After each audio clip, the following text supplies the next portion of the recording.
로마서 11번째 시간이고요. 15장 주제 5장 1절서부터 11절까지.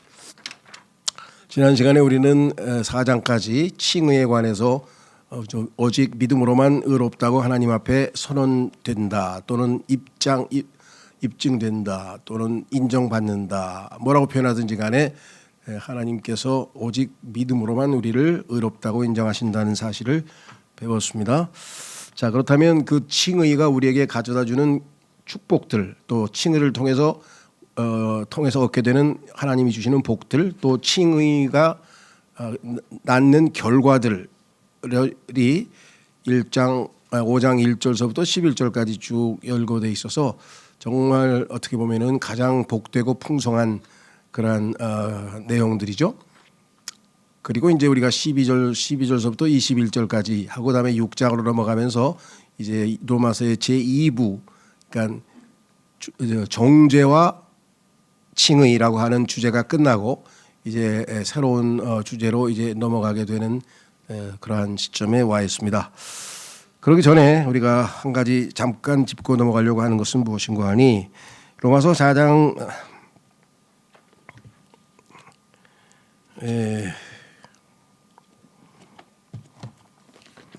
까지의 우리가 칭의에 대해서 공부를 했는데, 문제는 어디에 있느냐. 로마서 4장 15절에 보면은 뭐라고 되어 있냐면요, 로마서 4장 15절이 아니고 1절서부터 4장 전체 중에서 특히 이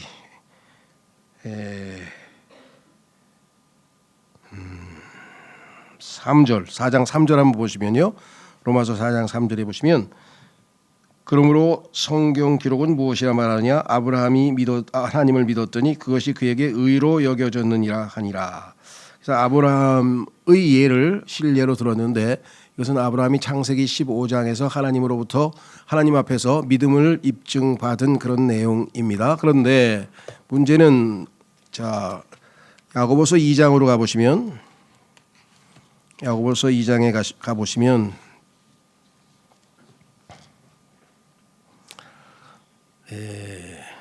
행함이 없는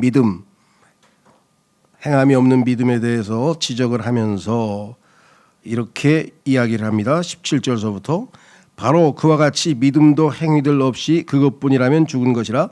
진정 어떤 사람이 너에게 믿음이 있고 나에게 행위들이 있노라. 너의 믿음을 너희 행위들 없이 나에게 보이라. 그리하면 내가 나의 행위들로 나의 믿음을 너에게 보이겠노라 할 수 있으리라. 내가 유일하신 하나님이 계심을 믿으니 내가 잘하는 것이라. 마귀들도 믿고 떠느니라. 그러나 오 헛된 사람아, 행위들이 없는 믿음이 죽은 것임을 내가 알고자 하느냐. 자, 여기까지는 그렇다 치고 갑자기 아브라함의 예를 든 게요. 21절에 우리 조상 아브라함이 자신의 아들 이삭을 제단 위에 바쳤을 때 그가 행위들로 정당함을 입증받지 아니하였느냐. 22절, 어떻게 믿음이 그의 행위들과 더불어 작용하였으며 믿음이 행위들에 의하여 완전하였는지 내가 보느냐. 그런데 또 혼란스럽게도 23절에 가면 그리하여 성경 기록이 성취되었으니 아브라함이 하나님을 믿었더니 그 믿음이 그에게 의로 전가되었더라고 말하니라. 그런즉 그가 하나님의 친구라고 불렸느니라. 자, 여기서 지금 혼동을 일으키는 것은 21절입니다. 똑같은 아브라함의 예를 들었는데, 아브라함은 행위들로 정당함을 입증받았다, 행위들로 하나님 앞에 의롭다고 인정받았다고 지금 21절에 써 있잖아요. 그렇죠? 그러니까 이 구절을 충분한 지식이 없이 읽는 사람이, 대부분의 사람들은 가만히 있어봐, 그러면 이게 로마서에서 말씀하신 그 아브라함의 칭의와 여기서 얘기하는 칭의가 다르단 말이냐. 아브라함은 거기서는 분명히 믿음으로 의롭다고 인정받았다 그랬는데 여기는 왜 행함으로 인정받았다고 하느냐. 그렇죠? 이것 때문에 2000년 교회사에서 아직도 이 문제를 가지고 논쟁을 벌이는 분들이 있어요. 그래서 심지어는 이 문제가 얼마나 사람들에게 어려움을 가져다 줬는지 여러 가지로 해석을 하다가 속 시원하게 뭔가 이렇게 클리어하게 답변이 안 나오니까 컴퓨터에다 집어넣었어요. 근데 컴퓨터가 답변하기를 로마서 4장과 야고보서 2장은 명백한 모순이다. 얼핏 보면 그렇죠. 왜 아브라함을 한쪽에서는 믿음으로 의롭다고 인정받았다 그랬고 한쪽에서는 행함으로 의롭다고 인정받았다고 이렇게 됐잖아요.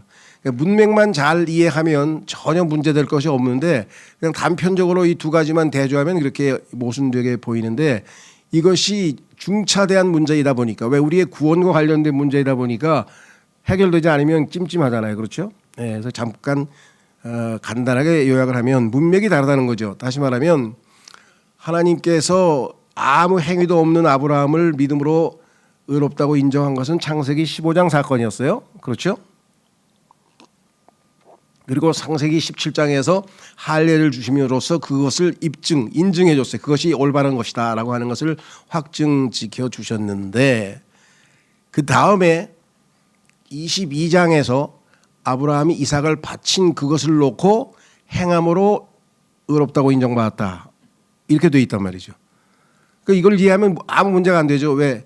하나님 앞에 아브라함이 의롭다고 인정받는 것은 당연히 믿음인데 그렇죠? 하나님은 아브라함 안에 믿음이 있는 것을 잘 아시죠? 그런데 사람들이 아브라함에게 말하기를 네가 믿음이 있다고 하니 그 믿음을 나에게 좀 보여달라. 믿음이 있다는 것은 믿음이라고 하는 것은 우리 안에 있는 거니까 하나님은 보시지만 사람들은 내가 아브라함이 믿음이 있다는 것을 볼 수 있는 방법이 없잖아요. 그래서 우리가 믿음이 있다는 것을 사람들에게 입증시켜 줄 수 있는 방법은 의로운 행위로서 입증을 시켜줄 수밖에 없다는 거죠. 그렇죠? 그런데 보니까 아브라함이 실제적으로 하나님을 믿고 자신의 아들을 아끼지 않고 바쳤다는 거죠. 그래서 아브라함의 그 행함이 아브라함이 의롭다는 것, 즉 아브라함에게 믿음이 있다는 것을 입증하는 경우가 된 거예요. 그러니까 하나는 하나님 앞에서 의롭다고 인정받는 것은 믿음으로, 사람들 앞에 의롭다고 인정받으려면은 행함으로. 이해가 되시죠? 그래서 여기 보시면 여기 나왔죠. 창세기 15장에서는 하나님 앞에서 거기 교재를 보시면 그다음에 창세기 22장에서는 사람들 앞에서 아브라함이 믿음을 행사해서 믿음을 보여준 겁니다. 이거는 믿음을 보여달라고 하는 것을 요구했다는 것. 그다음에 로마서 3장 4절에 가면은 하나님도 의롭다고 인정받아야 돼. 하나님도. 그것은 언제냐? 백보자 심판에 가면 마지막 때 심판에 가면 많은 사람들이 하나님께 항변을 한다는 것이죠. 왜 내가 지옥에 가야 됩니까? 왜 내가 지옥에 가야 됩니까? 했을 때 하나님께서 거기서 뭐예요? 답변을 하심으로써 하나님이 모든 사람들에게 이분이 의로우시구나, 우리가 잘못했구나 하는 것을 입증받으신다 이 말이죠. 인정받으신다 이 말이죠. 하나님이 법정에서 승리하신다 이 말이죠. 그렇죠? 그래서 이 의롭다고 인정받는다는 말은 하나님께도 쓰여요. 그뿐이 아니에요. 그 디모데전서 3장 16절에 보면은 예수님께서 이 땅에서 33년 반을 사셨는데 성령님께서 지켜보았어요. 성령님께서 지켜보아서 모든 사람들 앞에서 예수님은 단 한 번도 죄를 지은 적이 없고 율법을 단 하나도 613가지의 율법을 단 한 번도 어긴 적이 없다는 것이 확증이 되어서 예수님도 뭐예요? 의롭다고 인정받으셨다 이렇게 써 있어요. 예수님을 인정할 수밖에 없잖아요. 우리가 예수님의 33년 반 동안의 삶을 성령님께서 죄 없다고 판단을 내렸으니까 우리는 예수님은 의로우신 분 맞습니다 하고 선언해야 될 거 아니에요. 그렇죠? 그러니까 이 칭이라고 하는 것은 죄인이 믿음으로 하나님 앞에서 의롭다고 인정받는 것만 쓰이는 게 아니라 의로운 사람이 정말 의롭다는 거냐 그것도 인정받을 때도 쓰고 의롭다고 하는 칭의라고 하는 이 단어는 다양한 상황에서 쓰이는데 그렇죠? 왜 아브라함은 믿음으로 의롭다고 하고 또 행함으로 의롭다고 됐냐? 하나님 앞에서는 창세기 15장에서 믿음으로 의롭다고 인정받았고 우리 죄인도 믿음으로 의롭다고 인정받죠. 그런데 내가 예수 믿고 구원받았어. 그런데 사람들 앞에서 의롭지 못한 행동을 했어요. 올바르지 못한 행동을 했어요. 그러면 그 사람들이 나를 의롭다고 인정해 줍니까? 당연히 그 사람들은 인정해 주지 않죠.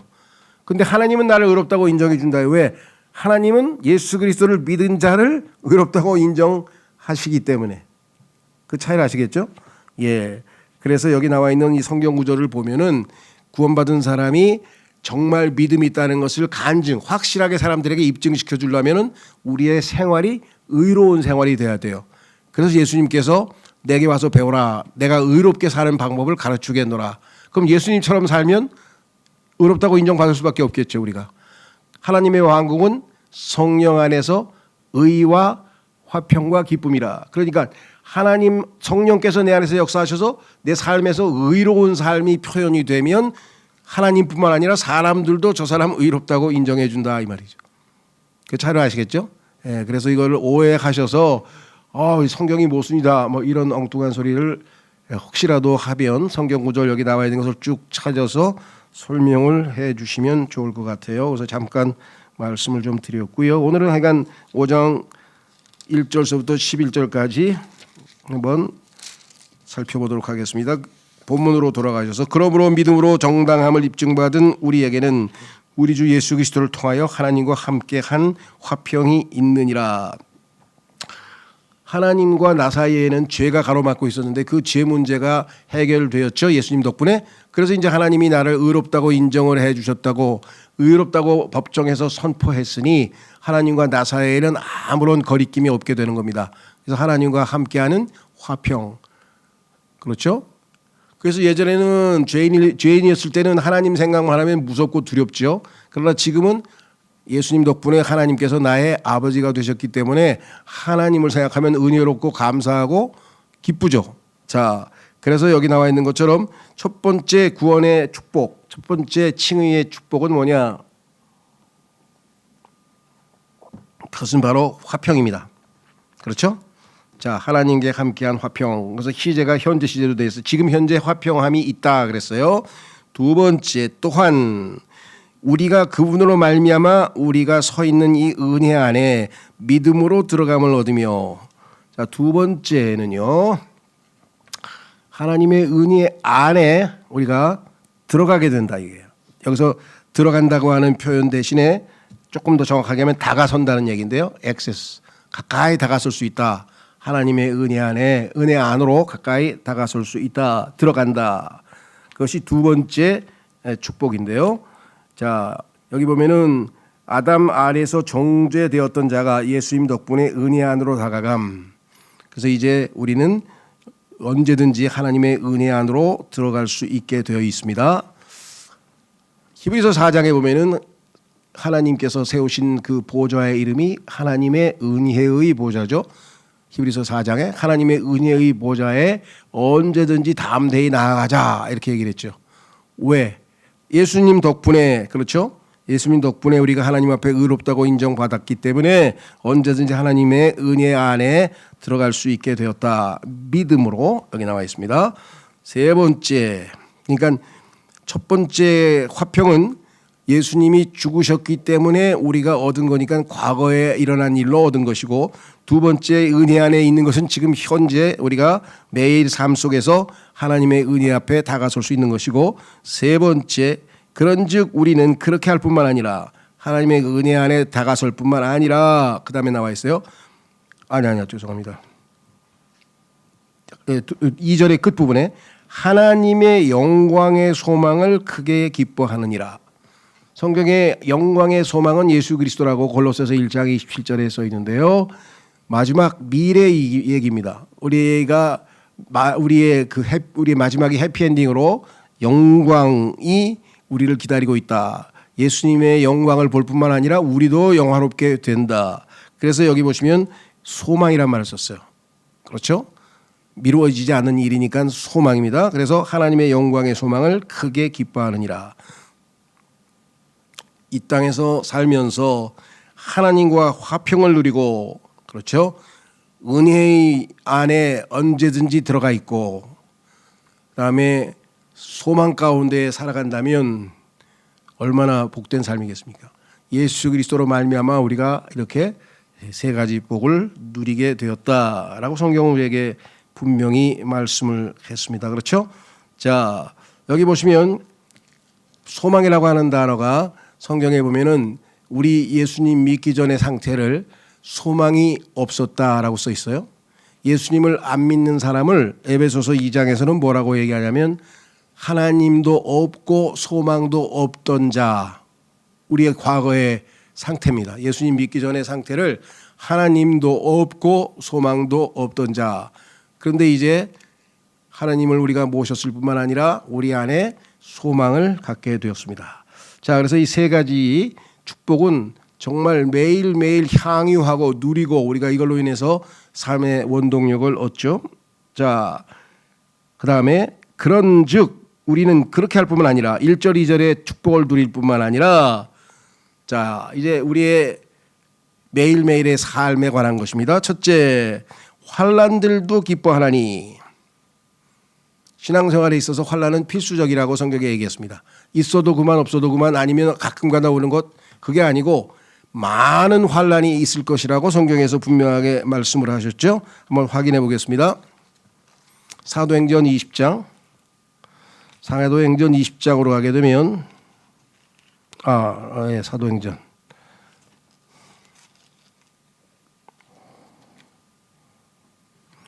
14장 죄송합니다. 사도행전 14장 22절을 보시면 사도행전 14장 22절을 보시면 사도 바울이 복음을 전한 후에는 거기에서 이제 열매를 얻어서 이제 교회가 세워지죠. 그러면 사도 바울이 다음번에 한 번 더 들릅니다. 그곳에 있는 형제들이 믿음 가운데 지속적으로 잘 지내고 있는지 확인하고 가서 격려하기 위해서 가죠. 그래서 여기 보면 나옵니다. 뭐라고 나왔냐면은 그 21절 그리고 그들이 그 도시의 복음을 선포하고 많은 이들을 가르친 후에 그들은 다시 루스트라로 다시란 얘기는 지난번에 한번 들렸던 것이죠. 거기서 많은 사람들이 구원을 받았습니다. 그런데 다시 루스트라로 그리고 이코니움과 안티오크로 되돌아가면서 한 번 더 확인하는 거죠. 믿음 가운데 잘 있는가. 22절 제자들의 혼들을 확고하게 하고 목적은 뭐예요? 사도 바울이 로마서를 쓴 목적과 똑같아요. 로마에 있는 성도들의 믿음을 확고하게 하기 위해서 로마서를 썼다 그랬는데 사도 바울도 역시 이번에 사역도 마찬가지 확고하게 하고 그들을 믿음 안에 계속 있도록 권면하며 믿음에서 떠난 사람이 있죠. 성경에 보니까 데마 믿음 안에 계속 있도록 권면하며 그다음에 세 번째 우리가 반드시 많은 환난을 거쳐서 하나님의 왕국으로 들어가야만 한다고 하였더라. 반드시가 들어가 있어요. 반드시 많은 환난. 이거를 초반부터 그리스도인이 된 초반부터 정확하게 배웠더라면 혼란이나 당황하지 않았을 텐데 많은 그리스도인들이 구원의 기쁨 가운데 있다가 환란이 닥치게 되면은 당혹스러워한다 이 말이에요. 그래서 처음부터 반드시 있어야 된다고 가르쳐야 돼요. 우리는 반드시 다시 태어나야만 합니다. 거듭나야만 안 되죠. 반드시. 그렇죠. 반드시 구원받은 사람은 반드시 많은 환란을 거쳐야만 하나님의 왕국에 들어간다고 성경에 얘기했죠. 그렇죠. 자, 그렇다면 그 많은 환란이 닥칠 때 우리가 정말 제대로 된 그리스도인이라면 어떻게 하는가? 그 환란을 감정적으로는 싫어하겠지만 그렇죠. 고통을 좋아하는 사람은 없죠. 그럼에도 불구하고 그것을 기뻐한다 그랬어요. 왜 기뻐하냐? 확인해 보겠습니다. 로마서 5장에 보면은 그런즉 우리는 그렇게 할 뿐 아니라 환난들도 기뻐하나니. 환난마저도 기뻐할 수 있다. 왜? 환난이 가져다 주는 유익을 알고 있기 때문에. 환난이 나에게 당장은 괴롭지만 당장은 고통스럽지만 그것을 통해서 하나님께서 나에게 주시고자 하는 영적인 축복, 그것이 바로 인내입니다. 그래서 하나님께서 나에게 인내라고 하는 축복을 주시기 위해서 환난들을 주셨다는 것을 알면 환난들을 기뻐할 수 있다는 거죠. 그것이 가져올 나에게 유익이 되잖아요. 여기 써 있습니다. 환난들도 기뻐하나니, 이렇게 써 있죠. 환난들도 기뻐하나니. 왜? 환난은 인내를 이루기 때문에. 자, 우리가 이제 여기 보시면 세 가지를 아는데요. 뭘 아느냐? 첫 번째, 환난이라고 하는 것은 인내를 이룬다라고 하는 것을 우리가 알 수 있다. 경험상에 의하면은 누가 인내를 배웁니까? 항상 모든 일이 잘 풀리고 잘 먹고 잘 살고 안락하고 평안하고 즐겁고 이런 삶을 산 사람은 그렇죠? 인내를 배우지 못하죠. 그래서 대한민국에서 제일 훌륭한 제도가 뭐냐면은 군대 가는 거예요. 아무 고생도 모르던 사람이 군대 가게 되면은 거기 가서 뭐예요? 인내를 배워가지고 오는 거예요. 그렇죠. 군대가 얼마나 어렵고 힘든 일이 많아요. 그걸 통해서 우리 그리스도인도 뭐예요? 이 땅에서 인내. 성경에 보니까 인내하는 자는 행복한 자니라 야고보서에 써 있어요. 하나님께서 우리를 행복한 자가 되게 하려면은 인내를 배워야 되는데 그 인내를 배울 수 있는 수단은 환난뿐이다 이 말이에요. 그러니까 하나님이 나에게 인내를 배우게 해주시는구나를 깨달으면 기뻐할 수 있죠. 세 번째, 그러면 인내를 배우게 되면 어떻게 되는가? 경험을 이루게 된다. 경험, experience. 다양한 경험을 하겠죠. 어떨 때는 배고플 때도 참아야 되고 억울할 때도 참아야 되고 박해를 받을 때도 참아야 되고 그렇죠. 비판을 받을 때도 참아야 되고 그러니까 얼마나 다양한 경험을 하겠어요. 경험들이 쌓여서 나중에 어떻게 돼요? 경험은 소망을 이루는 줄 알기 때문이다. 이게 중요한 거예요. 알아야 돼요. 환난이 온다. 이것을 통해서 하나님께서 내가 인내를 배우게 될 것이고 그러면 그 인내가 나에게 경험이 쌓여져서 나중에 나에게는 소망을 얻게 될 것이다. 소망. 왜? 한 번, 두 번, 세 번 우리는 그 고난을 하나씩 인내로 넘겨가면서 경험을 쌓으면서 다음번에 고난이 왔을 때는 뭐예요? 또 하나님께서 나에게 이와 같은 과정을 거쳐서 결국은 승리하게 될 것이라고 하는 것을 체험을 했으니까 그 체험들이 쌓여서 결국은 우리에게 소망이 이루어진다. 이렇게 순서가 되어 있습니다. 그래서 환난, 인내, 경험, 소망 이것이 우리 신앙생활의 여정의 영적인 과정이에요. 이런 과정을 우리가 거쳐가게 된다라고 성경은 우리에게 말씀을 하고 있습니다. 그렇죠? 자, 그런데 그런즉 소망은 우리를 부끄럽지 않게 하느니라. 이게 이제 중요한 것입니다. 이 소망이라는 단어는 HOPE, hope이라고 하죠. hope. 근데 이 hope이라고 하는 단어는 이 세상에서 사용될 때에는 희망사항이에요. 100% 보장된 게 아니에요. 희망사항. 그렇죠? 예. 뭐 우리 예를 들면 뭐 월드컵 때 꿈이 이루어진다 그랬는데 4강에서 멈췄잖아요. 그렇죠. 또 내일 우리 체육대회인데 비 안 왔으면 좋겠는데 I hope so. 그랬으면 좋겠어. 그렇게 희망해. 그런데 아침에 보니까 비가 왔어. 그러면 그 소망은 100% 보장된 게 아니죠. 그러니까 이 세상에 있는 사람들은 소망이나 희망을 그런 식으로 사용해요. 안 이루어질 수도 있어. 그런데 우리는 영광의 소망이기 때문에 하나님께 소망을 두는 거기 때문에 이 소망은 100% 이루어지는 소망이기 때문에 부끄러움을 당해야 안 당해요. 내가 분명히 희망하는데 내일 틀림없이 아마 비 안 올 거야. 그런데 비가 왔으면 창피하잖아요. 망신당하는 거죠. 틀렸으니까. 그런데 하나님께 대한 영광의 소망은 실패할 수가 없어요. 반드시 이루어지기 때문에. 따라서 소망은 우리를 부끄럽게 안 한다 이거예요. 반드시 이루어진다는 뜻이죠. 자, 이는 우리에게 주어지는 성령님을 통하여 하나님의 사랑이 우리 마음속에 널리 부어지기 때문이라. 자, 여기서 이제 한 가지 조심할 것은요. 여기 보시면은 부어지는이라고 하는 현재 시제와 그다음에 부어지기 때문이라. 그죠? 2절에 보면은 둘째 줄에 보면은 우리에게 주어지는 성령님. 근데 사실은 이게 주어져 있는 거예요, 이미. 그렇죠? 그래서 이거 이제 시제가 현재 시제는 완료적으로 번역될 수도 있는데 그래서 여기서는 지금 조금 더 정확한 번역이 의미가 우리에게 성령님이 이미 예수님을 믿는 순간 주셨잖아요. 그러면 주어져 있는 거죠. 그때 지금 현재 있다라고 하는 것을 살리기 위해서 현재로 주어지는 이렇게 표현을 했는데 뉘앙스는 주어져 있는 거죠. 이미. 뿐만 아니라 하나님의 사랑이 우리 마음속에 널리 부어지기 때문이라. 사실은 맞는데 실제로 현재는 뭐예요? 이것도 똑같이 현재 완료 시제로 이미 부어져 있는 거죠. 무슨 말씀인지 이해가 되셨죠? 그러니까 성령님은 이미 주어져 있고 그 덕분에 우리에게 하나님의 사랑이 마음에 부어져 있고 그렇죠. 그러니까 이 하나님의 사랑으로 인해서 우리의 소망은 흔들림 없이 우리가 끝까지 붙들 수 있다라고 성경은 우리에게 말씀을 했습니다. 여기 나와 있는 이 모든 단어 하나하나가 신앙생활에서 우리에게 확신을 가져다 주는 것이겠죠. 하나님과의 화평, 은혜 안에 다가감, 소망, 환난, 인내, 경험, 소망, 또다시 소망이 나왔어요. 자, 그 다음에 하나님의 사랑, 그 다음에 내주하시는 성령, 이렇게 지금 나와 있습니다. 그렇죠? 자, 그런데 이 사랑이 어떤 사랑이냐를 갖다 지금 우리가 설명합니다. 6절, 7절, 8절에. 하나님의 사랑이 우리 마음속에 널리 부어져 있다. 그런데 그 사랑은 어떠한 사랑이냐? 하나님의 사랑이 어떠한 사랑인가를 우리가 안다면, 그래서 성경에 보니까 하나님의 사랑이 어떠한 사랑이길래 하면서 요한일서 4장 1절에도 그렇게 말씀하는데요. 첫째 뭐냐, 여기 나와 있네요. 이 사랑은 교재에 보시면 내주하시는 성령님께서 사랑을 부어주시는데, 이 사랑은 어떤 사랑이냐? 죄인을 향한 것이야. 죄인을 향한 것.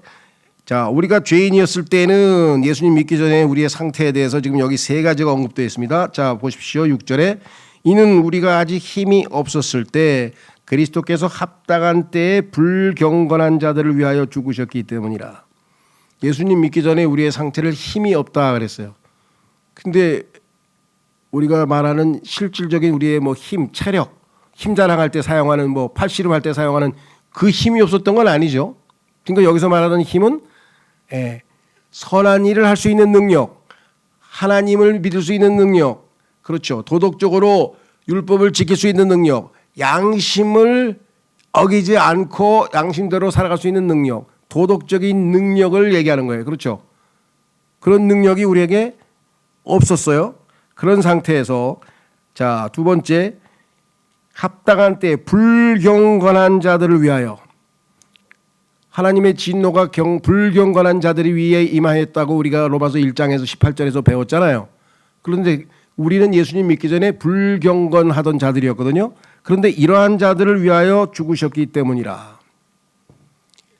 그러니까 하나님의 사랑은 일반적인 사랑과는 차원이 다르죠. 왜? 이 세상에서 가장 고귀한 사랑은, 자, 7절 보세요. 이는 의로운 사람을 위하여 죽으려는 이가 거의 없기 때문이라. 어떤 사람이 의롭기 때문에 내가 그 사람을 위해서 대신 죽어야 되겠다, 그런 사람은 거의 없다 이 세상에서. 7절 그럼에도 선한 사람을 위하여 죽음까지 무릅쓰는 이는 이가 혹 있을지 모르니라.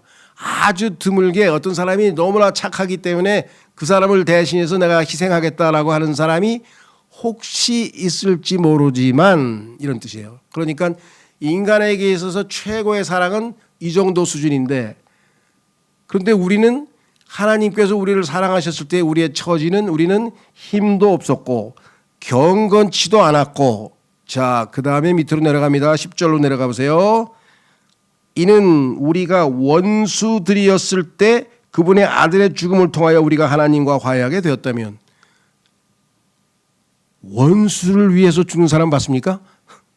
자기가 제일 미워하는 사람을 위해서 그를 사랑해서 십자가에서 자신의 생명을 내어주는 사람이 이 세상에 어디 있냐 이 말이에요. 그러니까 하나님의 사랑과 일반적으로 우리가 생각하는 사랑과는 완전히 차원이 다른 그러한 놀라운 사랑이 우리 마음속에 부어져 있기 때문에, 우리에게 하나님께서 원수를 사랑하라, 내 형제를 내 자신과 같이 사랑하라 이라고 했던 명령이 우리 자신의 능력으로 하라는 소리가 아니에요. 하나님의 사랑이 그와 같은 사랑의 종류의 사랑이기 때문에, 그와 같은 종류의 사랑을 우리 안에 부어주셨기 때문에 우리가 믿음으로 그와 같은 사랑을 실천할 수 있다라고 하는 얘기를 하고 있는 거죠. 자, 그래서 7절에 이는 의로운 사람을 위하여 죽으려는 이가 거의 없기 때문이라. 그럼에도 선한 사람을 위하여 죽기까지 무릅쓰는 이가 혹 있을지 모르느니라. 그러나, 이게 역접이에요. 이게 중요하죠. 그러나 이 세상에 어떤 사람이 죄인을 대신해서, 어떤 사람이 자기 원수를 대신해서 죽겠느냐?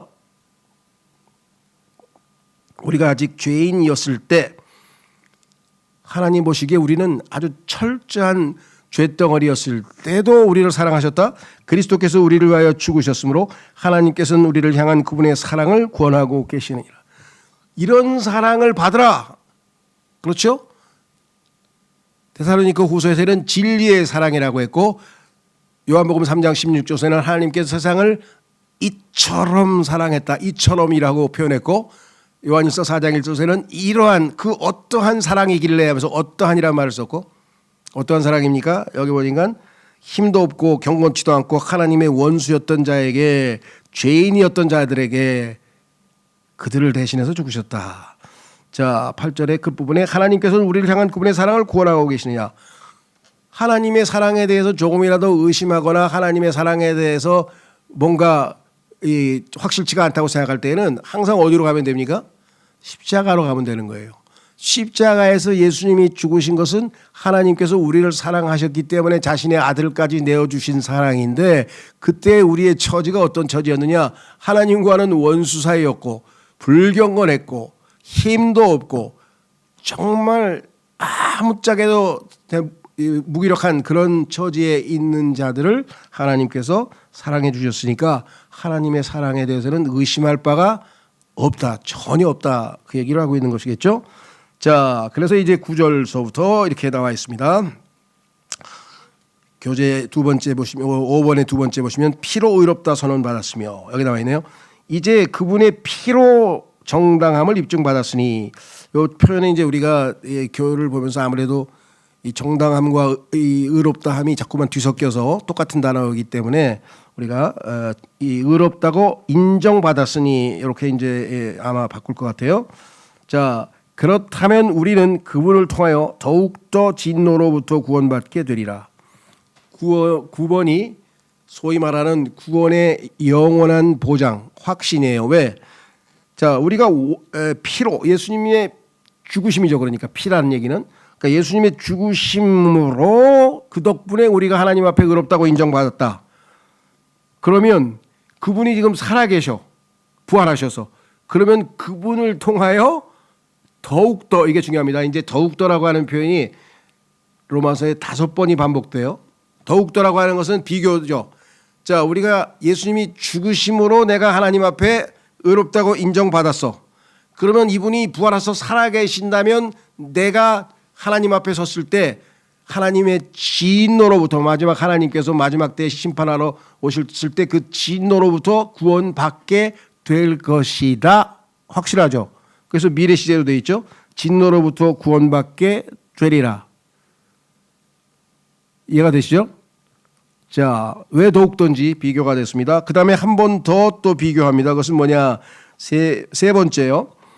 이는 우리가 원수 되었을 때 그분의 아들의 죽음을 통하여 우리가 하나님과 화해하게 되었다면, 하나님과 나 사이가 원수 사이였는데 그분의 아들이 죽으심으로 말미암아 하나님께서 진노가 사라지고 하나님의 모든 진노를 아들에게 다 부으시고 그분의 진노가 사라지고 나와 하나님과 화해가 됐어. 좋은 사이가 됐어.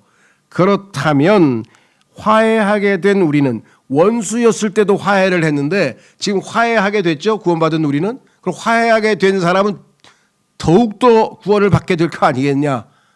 이해가 되시죠? 무엇으로? 그분의 생명을 통하여. 아까도 부활하신 예수님이 당연히 우리를 진노로부터 구출하신다 그랬죠. 마찬가지로 여기도 생명을 통하여. 비교가 되시죠? 원수였을 때 예수님 죽음 때문에 화해가 이루어졌어. 그러면 지금은 원수가 아니야. 하나님과 나는 화해한 사이야. 그럼 화해한 사람은 더욱더 그분의 생명을 통하여 구원받게 될 것이다. 미래 시제.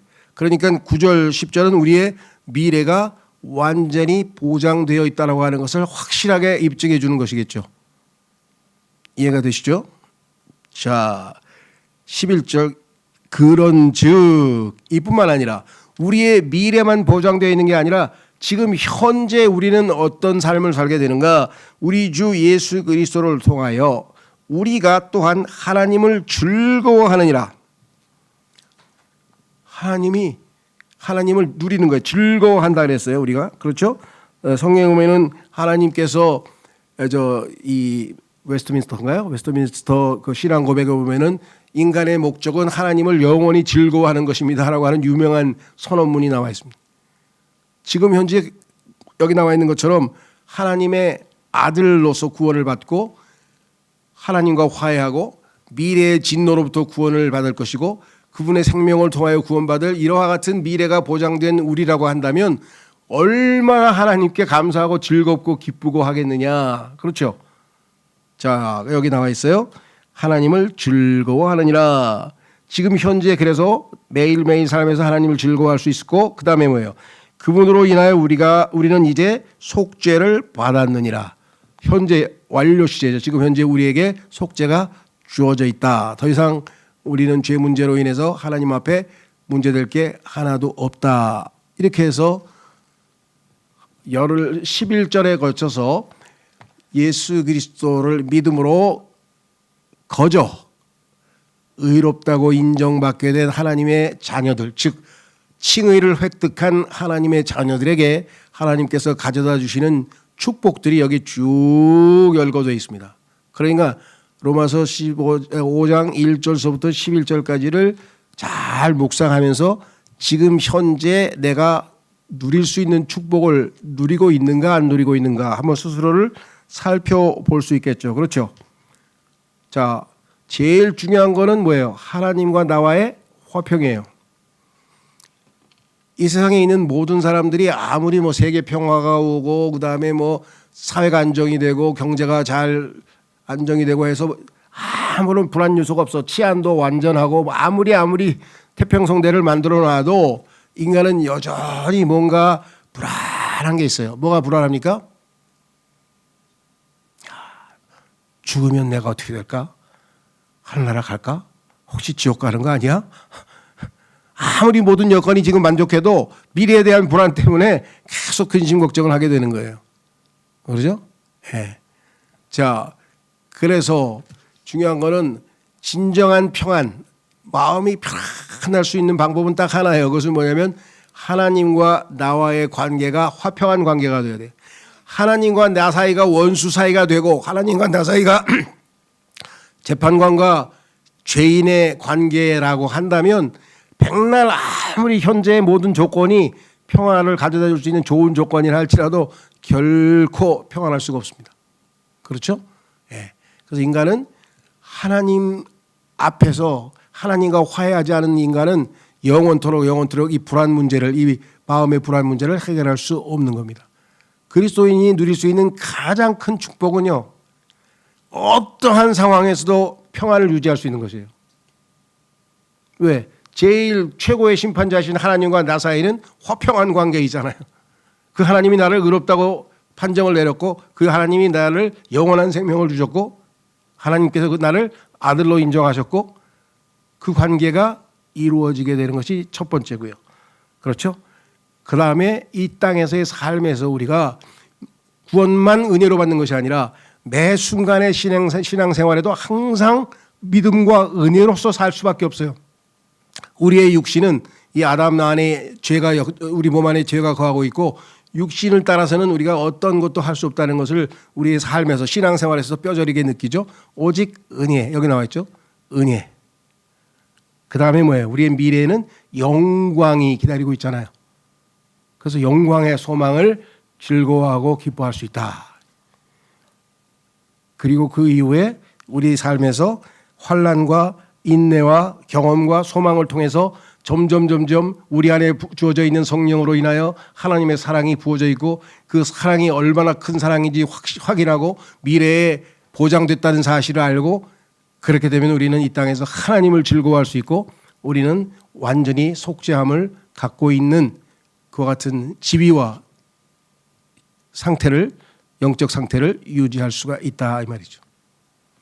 자, 그래서 이제 어떻게 보면 야 이게 모든 게 다 이제 완성됐나 보다 싶지만 사실은 그렇지 않습니다. 왜 그렇습니까? 우리에게 있는 문제는 뭐예요? 예, 이 육체입니다. 우리가 가지고 있는 이 육체가 자 예수님을 믿는 순간에 우리의 영은 거듭났어요. 다시 태어났습니다. 우리의 혼은 구속받았어요. 죄로부터 세상으로부터 해방받았어요. 그런데 우리의 몸은 아직 소망 가운데에서 구속될 날을 기다리고 있다고 로마서 8장에 써 있어요. 그러니까 모든 문제는 로마서 이제 5장 이후부터 나오는 모든 영적인 문제는 우리의 몸으로 말미암아 문제가 생기는 거예요. 그렇죠? 그래서 이것들을 어떻게 이 몸이 죄와 사망을 통해서 우리를 지배하지 못하고 우리가 은혜가 우리를 지배할 수 있도록 하나님께서 우리를 통제할 수 있도록 우리 자신을 내어주는가 이게 이제 신앙의 우리의 숙제겠죠. 그것을 어떻게 할 수 있는지를 잘 가르쳐주고 있는 것이 이제 로마서 6장, 7장, 8장 이 세 장이 신앙생활의 가장 중요한 구원 이후의 삶에 있어서 가장 중요한 내용들이 되겠습니다. 계속해서 이어가도록 그렇게 하겠습니다. 예, 그러면 오늘 주신 말씀 통해서 주님 정말 이와 같은 크나큰 축복을 마음껏 향유할 수 있게 하시고 날마다 하나님을 즐거워할 수 있게 하시고 참으로 이제 주님께서 주시는 믿음을 따라 그죠? 내 자신을 의탁하지 아니하고 오직 주님만을 신뢰하고 살아감으로 하나님께 영광 돌리는 삶을 살 수 있도록 도와주십시오. 다 같이 기도하겠습니다.